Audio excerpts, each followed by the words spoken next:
Fala pessoal, tudo bem? Aqui é o Rodrigo Souza, né? E nesse vídeo de hoje nós vamos falar sobre a ISO 14971, tá? A ISO 14971 é uma norma que trata do processo de gerenciamento de riscos, tá? Na versão internacional ela está na versão 2019 e a nossa tradução aqui, a BNT, que eu vou usar aqui como referência, está na versão 2020, tá? Então o que é a 14971, né?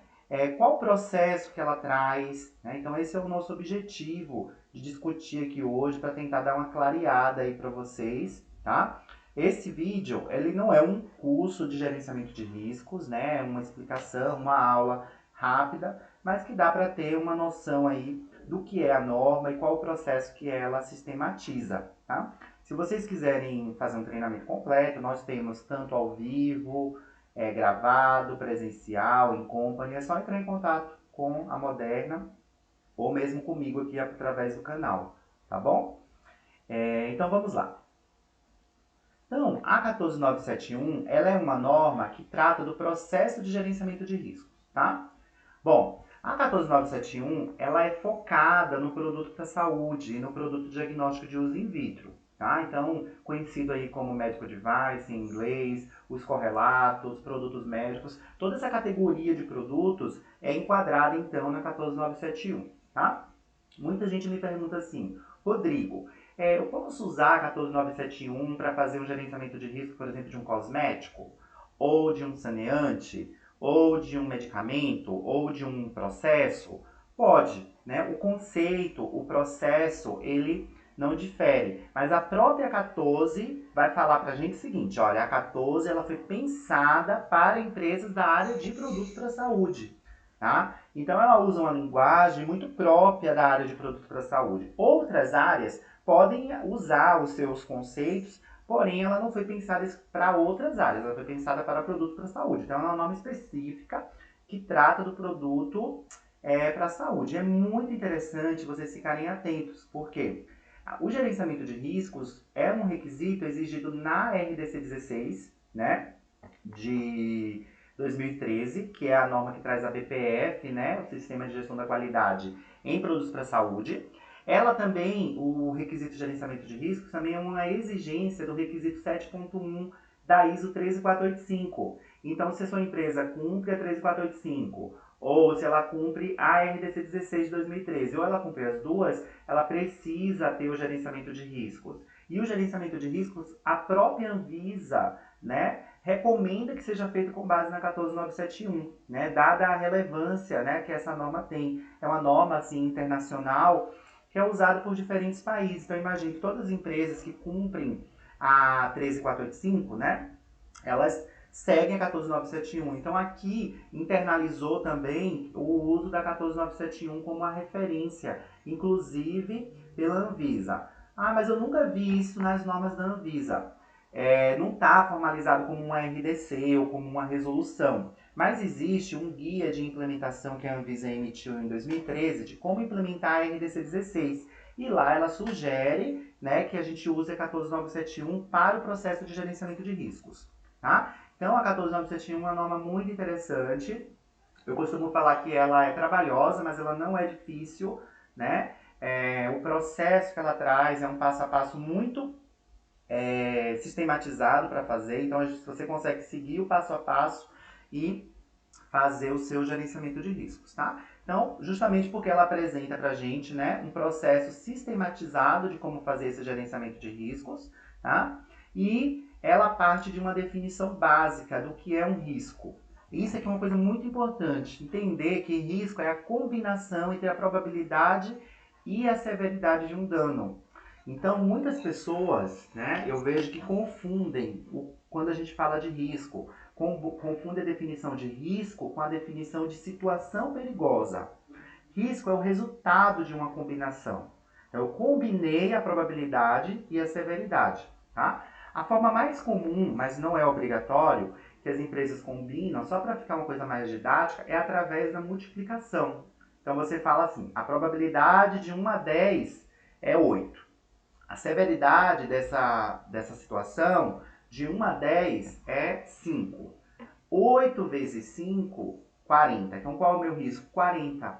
Lembre-se que o risco é o resultado da combinação da probabilidade e da severidade, tá? Nesse caso, eu fiz uma combinação o quê? Quantitativa, mas pode ser qualitativa, pode ser semi-quantitativa, pode ser usando algum tipo de rótulo. Eu dei esse exemplo só para ilustrar que o risco independe da situação, porque ele é o resultado de uma combinação que foi obtida, tá? Então isso é muito importante, tenham isso sempre em mente, né, quando vocês forem estudar gerenciamento de riscos.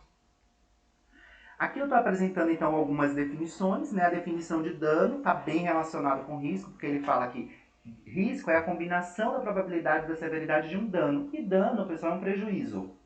Um prejuízo que pode ser causado a uma pessoa, à propriedade ou ao meio ambiente, tá? Gerenciamento de risco são todas as atividades que nós fazemos de análise, avaliação, controle e monitoramento. Essa definição de gerenciamento de risco você encontra na 13485, na RDC 16 e na própria 14971. Tá? Perigo é uma fonte potencial de dano, geralmente é algo mais estático e que pode gerar uma situação perigosa, que é a definição que eu falei para vocês, que muita gente confunde com a definição de riscos. Risco é a circunstância em que a pessoa se expõe a um perigo. Ficou claro? Então, por exemplo, reutilizar um produto para a saúde é uma situação perigosa em que o perigo esterilização está sendo colocado se materializando, vamos dizer assim. Aí eu vou estudar qual é a probabilidade disso acontecer, qual é a severidade se isso acontecer, e vou combinar a probabilidade e a severidade, aí sim eu vou obter então o risco. Tá? Então essa é a ideia de risco e de situação perigosa e a diferença que existem entre elas. Tá? Bom, aqui eu quis mostrar para vocês qual é o fluxo, né, que a 14971 traz. Né? Então ela traz aqui para a gente, né, o fluxo, começando com a etapa de análise, de avaliação de riscos, que forma a determinação de risco. E todas elas juntas formam o gerenciamento de risco. Esse fluxo é uma imagem, né, coletada da própria 14971. Tá? Depois, então na etapa de análise, depois da avaliação, controle, a avaliação do risco residual geral, a análise crítica, né, do gerenciamento de risco e o monitoramento que realimenta a sua análise. Tá? Se você é um profissional já da área da qualidade, já tem uma boa experiência, você consegue olhar esse fluxo e consegue fazer uma associação direta com uma ferramenta muito importante na área da qualidade, que é o PDCA. Então, o gerenciamento de risco é um exemplo prático de PDCA. Tá? Então, o PDCA é uma ferramenta muito importante que você pode utilizá-la em vários processos, inclusive no gerenciamento de riscos. Tá? Então, a primeira etapa aqui é a etapa de análise. Né? Nela você vai documentar a utilização destinada do produto, identificar as características do produto, fazer a identificação de perigos e situações perigosas e fazer as estimativas. Tá?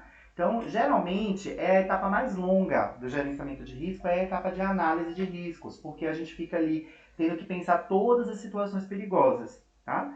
Agora, nesse momento, não dá tempo de explicar para vocês, né, como que faz, por exemplo, identificação das características, mas a norma ela é bem legal, porque ela traz algumas sistemáticas de como fazer, né, essa documentação das características, da identificação de perigos. Então, ela traz algumas técnicas.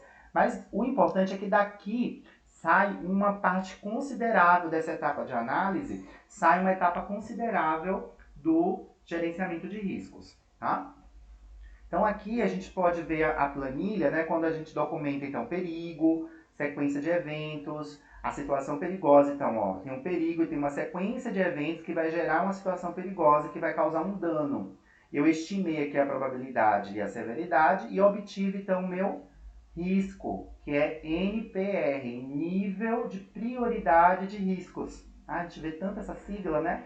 E às vezes fica nessa dúvida. Bom, então, até aqui, ó, é como se eu estivesse fazendo a etapa de análise, né? Fazendo toda a estimativa e chegando no valor do risco. Aqui, ó, essa etapa é quando eu faço exatamente o quê? A minha avaliação, se é aceitável ou não. Defino, então, as medidas de controle, né? E depois eu avalio o risco residual. O que é o risco residual, pessoal? É o resíduo, né? O que sobrou depois que eu tomei as medidas de controle. Nesse caso, ó, severidade permaneceu a mesma, e a ocorrência, né, que é a probabilidade, diminuiu de 3 para 1, então o meu risco residual passou a ser aceitável. É só uma ilustração, tá, pessoal? Então, só para vocês verem, nós passamos pela etapa de análise, a avaliação é exatamente decidir se é aceitável ou não. Se for aceitável, você já pula, não precisa tomar medidas de controle, tá? Depois você vai tomar as medidas de controle, né? Cada medida, avaliar as medidas de controle, né? A norma vai dizer quais são os tipos de medidas de controle, que é, primeiro, você pode mudar o projeto, né? Que seria um projeto inerentemente seguro. Segundo, você botar algum tipo de trava ou bloqueio no seu produto, né, para evitar ali que aquele risco se materialize. E a terceira, é a menos melhor, vamos dizer assim, é aquela que vai então fazer, colocar informações para a segurança. Vai no manual, instrução de uso, tá? Depois a gente faz uma avaliação do risco residual geral, né, que sobrou, e gera um relatório. Essa análise crítica aqui é o momento que a gente faz a análise de tudo que foi feito, de todas as medidas de controle, e aí gera um relatório final para poder então liberar aquele produto. Depois é montar uma sistemática de monitoramento dos riscos para ver se aquilo que eu estimei está certo, não está. Então a gente vai fazendo isso periodicamente. Algumas empresas fazem semestralmente, outras fazem anualmente. Tá? Então esse é o fluxo, né, que a 14971 traz. Espero que vocês tenham tido uma visualização, principalmente daqui e a partir daquela planilha, né, daquele recorte que eu coloquei. Tá? Esse é apenas uma introdução, né, da 14971 para que vocês tenham uma ideia, né? Todas aquelas etapas que estão ali no fluxo a gente detalha quando a gente faz o curso completo. Né? Então, se você tiver interesse em fazer o curso, você pode entrar em contato. Nós temos cursos presenciais, nós temos cursos online, ao vivo, cursos gravados. É só entrar em contato pelo WhatsApp, tá?